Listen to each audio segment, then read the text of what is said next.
Hello, and welcome to my show, Searching for Integrity. My name really is John Smith, and I'm searching for people with integrity. Why? Because our country suffers from IDD, Integrity Deficit Disorder. Today we have as our guest Damon Modrise Grayson. Did I get that middle name right? Madrise. Okay, Modrise, I'm sorry. Yes. Um, and we're going to start right here, and we're going to let you go. I'll have some questions for you just to kick it off. And now that I've got you, and you're still in California, I Yes. don't know where is Compton. It's close to Los Angeles. It's in Los Angeles County, Okay, that's enough. I got a near friend that lives. LAX. Okay, all right. Um, and there's been a lot of weather there, I think. Weather? It, they call them the something in the clouds and in the sky, and they're bringing something Oh, coming you from. talking about chemtrails? Yes, that's it. Yeah, I see them almost every day. I went out yesterday and took a walk, and I didn't see any, and I was just thankful for not seeing any for that day. Yeah, Yeah, I do. it's a lot. I walk as well Yeah, every day. I do Something too. for my heart. That's good. Let's let's see. Now I want to view for me for my pumpter DMG. Is that Yes, correct? sir. Yes, Okay. And July 9, 1969. correct. 2 months before that, I was getting off a plane coming home from Nam. Oh, really? Uh-huh. Yeah, my father fought in. Did he? Good. Yeah, She's still living? no, he's not. Sorry to hear that. It's okay. It was my biological father. I only met him once. I see. I met him when I was 29 years old. He had went to war, and he wasn't able to come back to California. It's a long story, but that's what happened. Interesting. Well, those things, predicaments, turn up to Mm-hmm. be something that you don't like, but you have to wear it. Right. Uh, One of the things here I was looking at too, the introduction on the RTIR for your book. IT. What is that called? What is it called? It's the initials RTIR. Okay.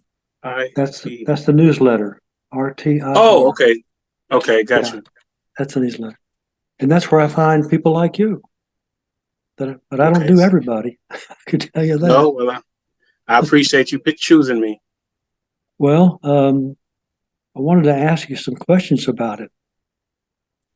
And some of the items that people, if people just said, well, that's just the way it is, or that's going to happen no matter what. And you've fought that and come out the other way, Correct. especially with your three sons. Mm-hmm. Um, I had I had twins, Oh, uh, okay. and they turned out to be okay too. Uh, Sounds I good. was I was a drill sergeant in the Army after I got back from Nam, Okay. so I'm still playing. They're 53 years old. I'm still playing. It's my age. Yeah, I think we're always going to be parents, always, no matter how old we get or how old they get. We're going to always be parents. yeah, that's a good thing to go by. It's the thing that they get. The part about you've got hands on single dad of three sons, overcoming, growing up on the main streets.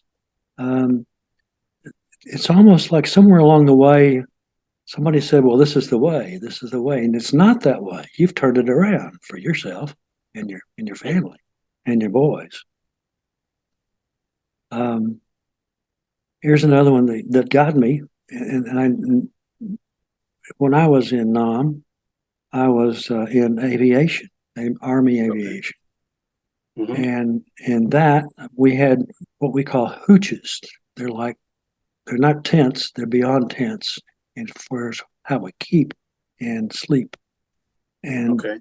next door, which holds 4 beds, uh, were two of them, 2 units that they play all the music for me, the soul music, and and I was the only guy in there. I was the only white guy, Okay. and and they got in the beginning they didn't know what to do with me, but I hung around so much that they let me stay, and Okay.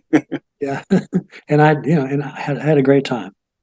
I feel like I was a cultural graduate, from the lessons I got.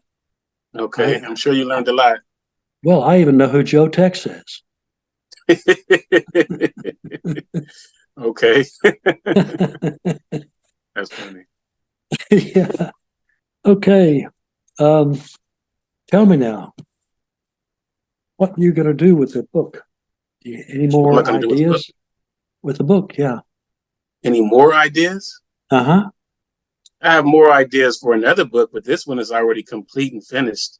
Yes. It's Yeah, it's already out, and I have good ratings on Amazon right now, and a few people that I know personally has read it, has given me nothing but positive feedback, and a few of them said it's helping in their relationships.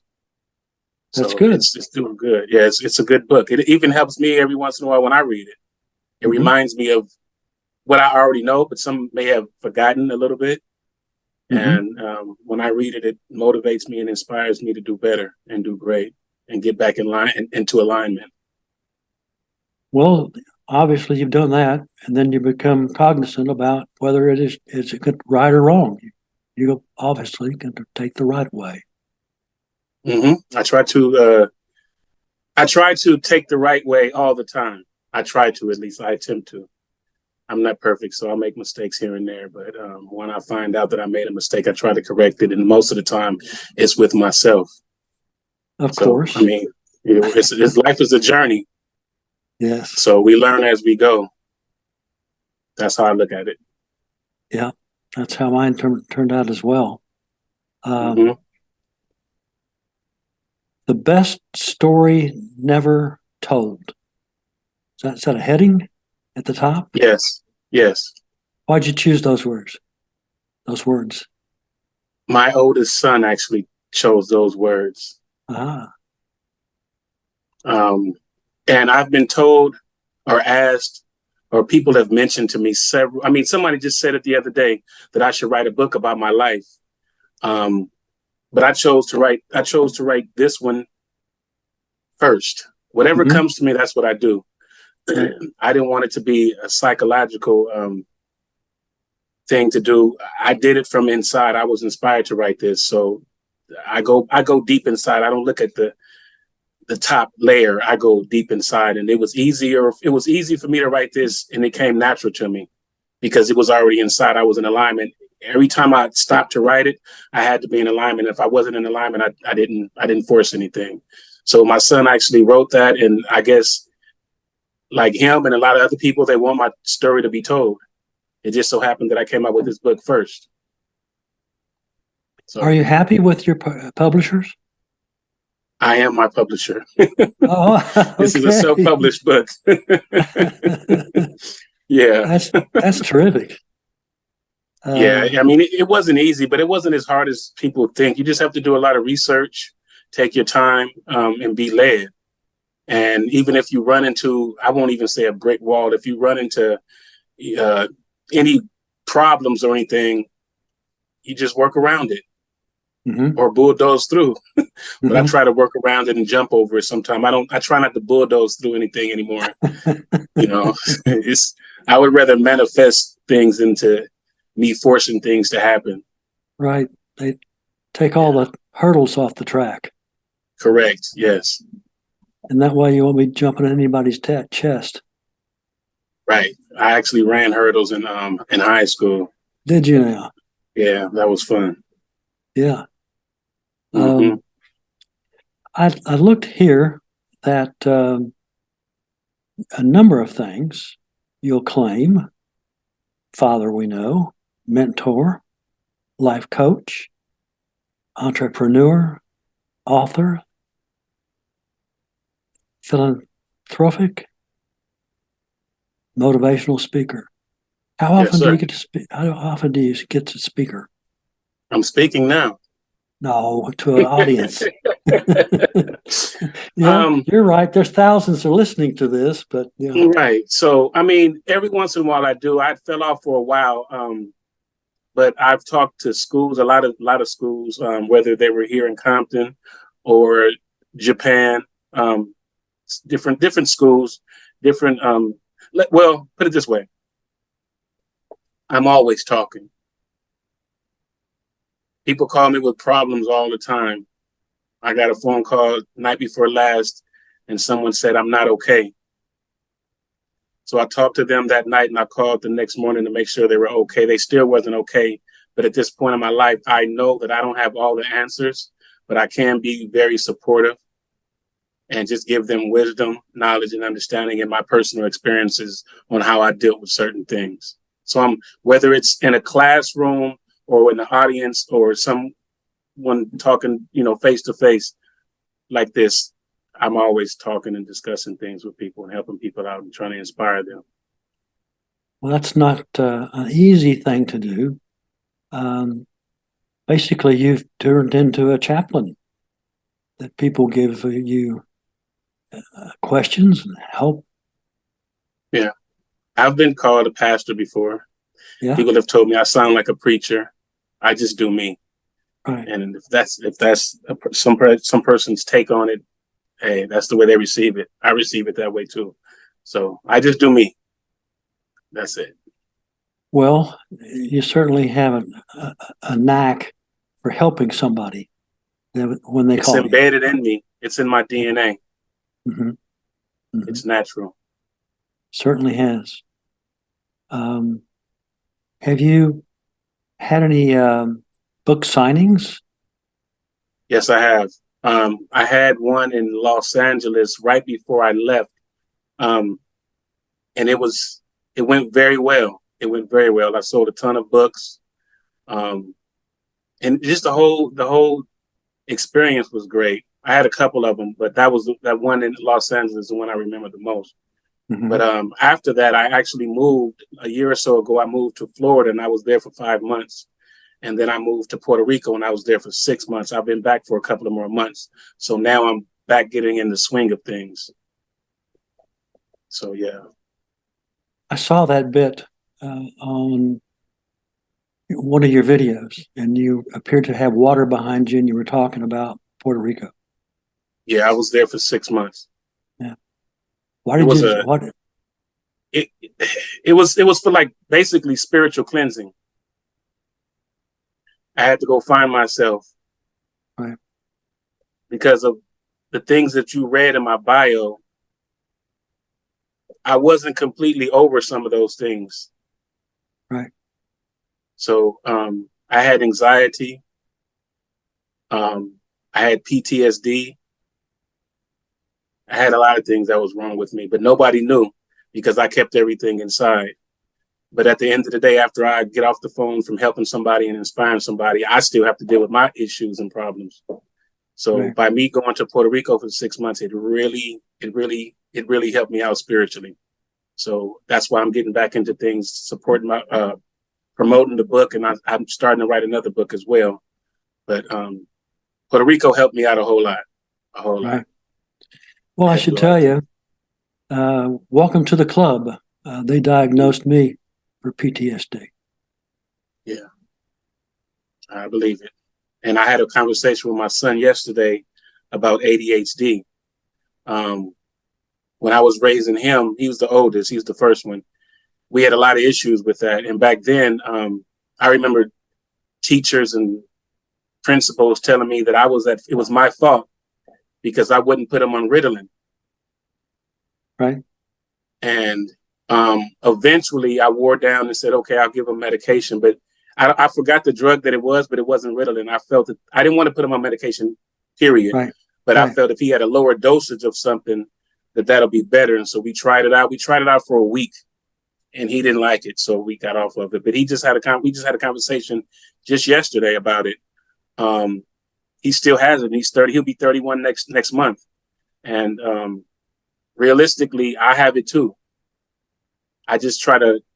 I learned how to meditate. I meditate now, and that helps me out. So when I'm getting hyped up and amped up and unfocused, I take a deep breath, and that's why I take walks every day. That all helps too. And now that I'm older and more open-minded, he said I forgot the drug that he said he's taken, but it's only 5 milligrams. It's a very low dosage, but he said it helps him. And I don't know if he was afraid to tell me, because he said it's been a couple of weeks and we talk often. So he said it's working for him, and I'm going to look into it too.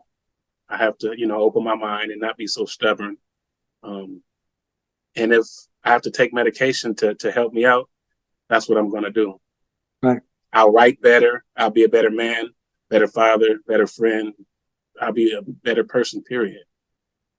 So I'm going to do it. That's a good way to go.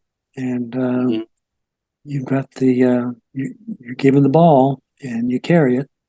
And I've got an Emmett Smith football in my trophy club back here. Okay, that'll work. It does. It does. And the VA people give me the medication for and, the PTSD or okay, PTSD. Okay. Yeah. Okay. Well, the PTSD I kind of worked on myself. I don't think I have it anymore.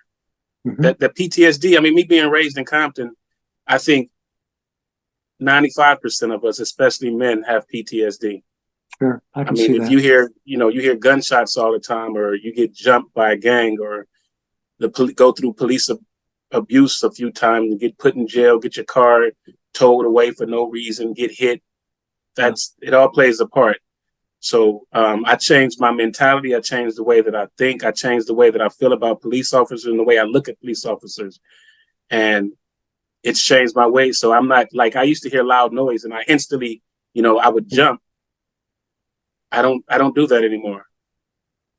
I barely do it, put it that way. I was walking down the street the other day and a dog came out of nowhere, so I kind of got startled. But other than that, just loud noises and stuff, I'm okay with that. I'm okay. I think it's over with. Well, that's good. And if it's not, you know how to handle it. So yeah. Did you look for much from the medical community? No. No, not at all. I don't like to go to doctors. I don't like to go to the dentist. That's just me. But like I said, I'm getting older now, and I'm, have to change the way that I think. That doesn't work for me. So I'm going to start paying attention to my body more, to my mind more, and start going and get checked out and stuff. But the PTSD, I was able to take care of that myself. Right. The ADHD,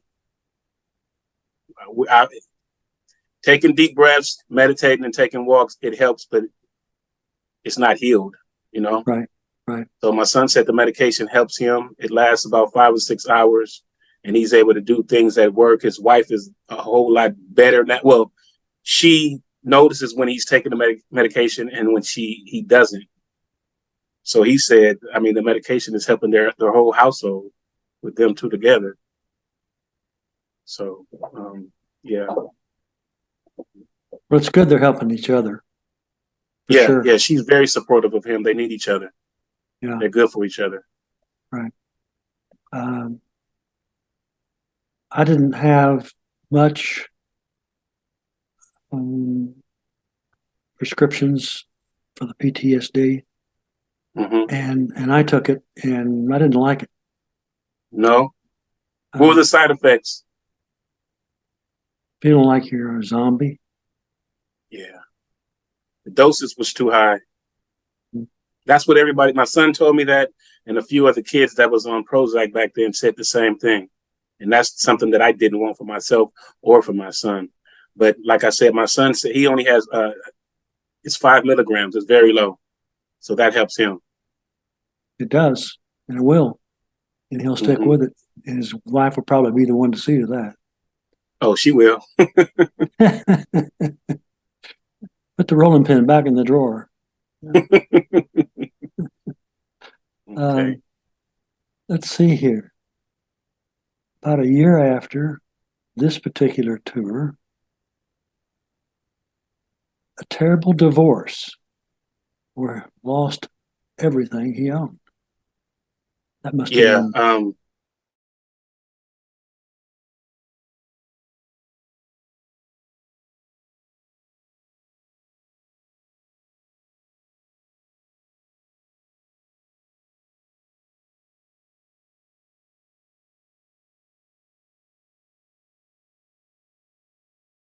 writing what? I said a book. He said about what? And I was kind of embarrassed to tell him what it was about because I had been through two other marriages and divorced. And right. now I'm in this bad relationship and I'm writing a relationship book for women while I'm in a bad relationship. So when I finally told him what it was about, he said, "You're the perfect person to write the book. You have the experience. You know what you're talking about." And those words are the reason that I finished the book because it actually took me about 10 years to finish the book because life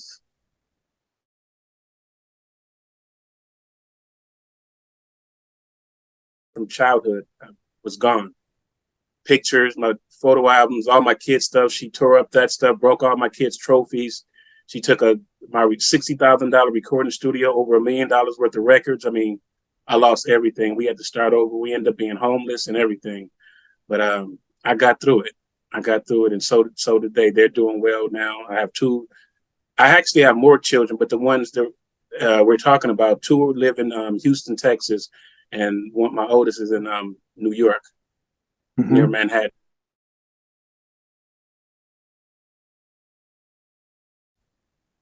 But you're gonna I like always it. have obstacles. Oh yeah, The for thing is sure. to keep going. Yeah, it's life is a journey, so you just keep going. You can't quit. Two sons in Houston, Yeah, and that's a lot of humidity. yeah. I lived Uh, there for 2.5 years. oh, That was one thing I you, didn't like about that's Texas was right. the weather. Yeah, I didn't That's like the right. weather. I lived in Texas, in the Dallas area, in the New Okay, Braunfels area where Austin is. okay. And then last year we hooked it up, my wife and I, and came out here with my daughter and three kids. And so now I'm in Tucson, Arizona. It's And hot there. I know it is, uh, but it's dry. You know, it's Yeah, not. yeah, yeah, So that takes care of the yeah. heat. That's the difference. Yeah. Um, now, are you running your own online marketing company? Yes. Well, I have mywordsofwisdom.com. That's where I sell canvases with my words of wisdom. My son did he did all the artwork for it. I give him an idea. He comes with the artwork and it's perfect. And then I sell my book on that site as well, mywordsofwisdom.com. Right. So that's what I'm doing now. Well, good. I had a little trouble allowing me to see the website. There's Okay. stuff that I don't know about, I guess. Oh, I have to check it out then. I don't know. I have to check it out.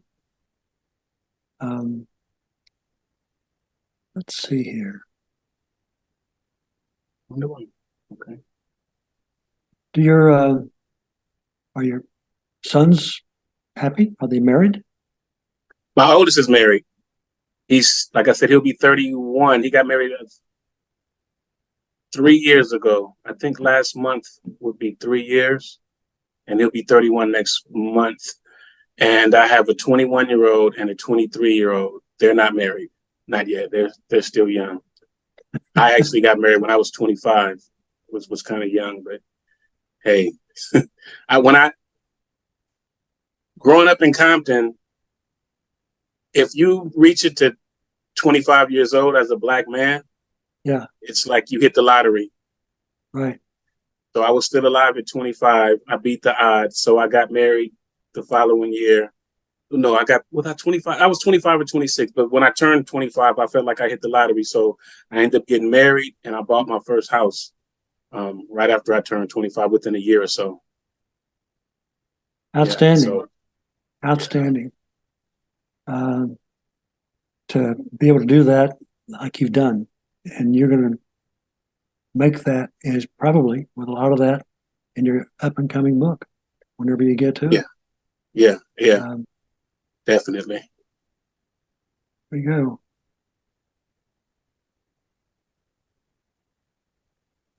go. Put a motivational speaker. Do you find on with people talking to, or are they always virtual on their speaking?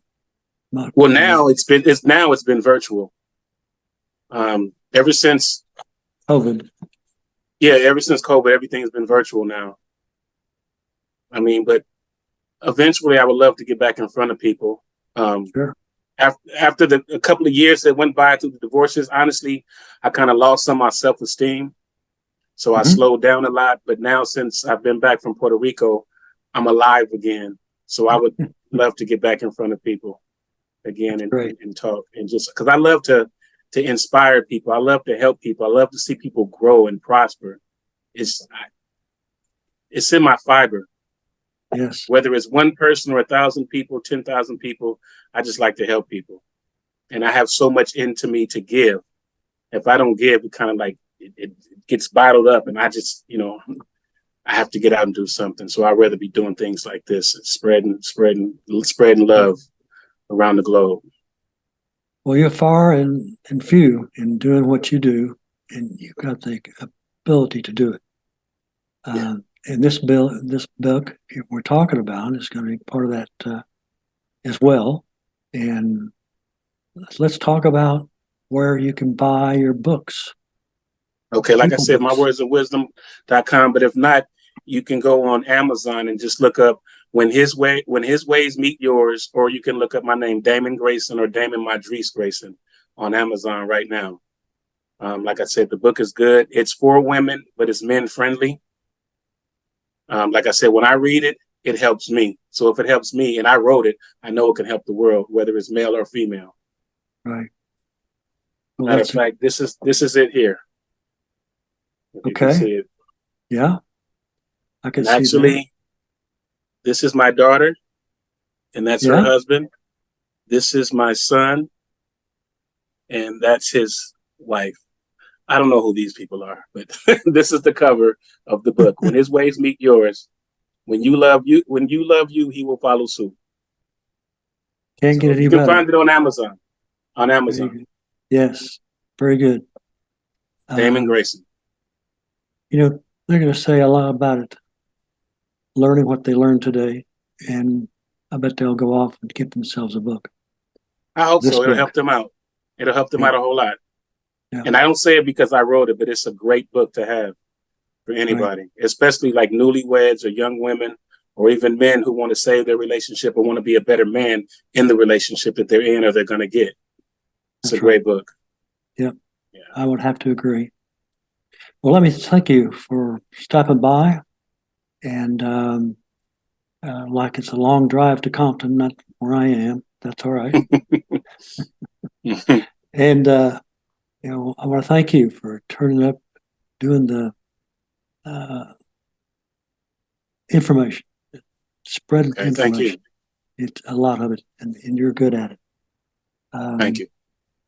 And then let's see, you're in California. You might even be away of my adios.